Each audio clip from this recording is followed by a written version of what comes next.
Una stretta di mano a tre sancisce la nascita dell'Euroregione, con gli autografi in calce di Renzo Tondo, Luca Zaia e Gerhard Dörfler, governatori di Friuli Venezia Giulia, Veneto e dell'End austriaco della Carinzia. La convenzione e lo statuto del nuovo soggetto pluriregionale diventa realtà. La costituzione vera e propria dell'Euroregione senza confini avverrà a Venezia fra 2 mesi, dopo il via libera del governo, ma quello fatto oggi a Trieste, nella città che ne diverrà la sede, era il passo cruciale per fissarne la mission.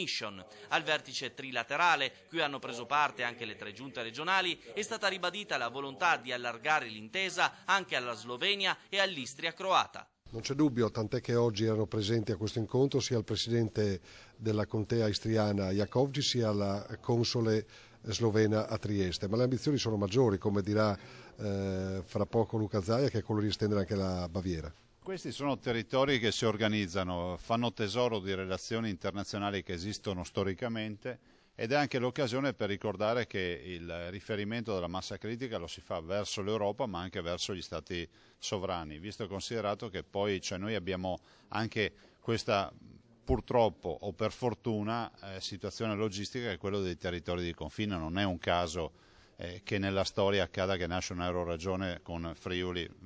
Carinzia e Veneto, per cui noi siamo assolutamente convinti che faremo sentire la nostra voce. I campi di collaborazione saranno quelli delle infrastrutture e trasporti, sanità, risorse energetiche e ambientali, protezione civile, cultura, istruzione, sport, scienza, ricerca e innovazione. L'obiettivo, per usare le parole di Zaia, è quello di fare massa critica, con la prospettiva di estendere il patto in futuro a un'area che comprenda 10 milioni di abitanti, per questioni di interesse comune, ma anche per avere maggiore peso sulle partite nazionali, da quella aperta con Trenitalia, a cui il Friuli Venezia Giulia ha congelato il contratto di servizio per i malfunzionamenti della rete e che in Veneto causa altrettanti problemi, sino alla questione TAV, per cui Zaia ha sostenuto di voler proporre alla comunità veneta il progetto alternativo che viaggerebbe sullo stesso piano della ferrovia attuale, ma anche sul fronte sanitario, con piani regionali che verranno integrati tra loro sulle specialità per evitare doppioni e sfruttare le eccellenze già presenti sul territorio.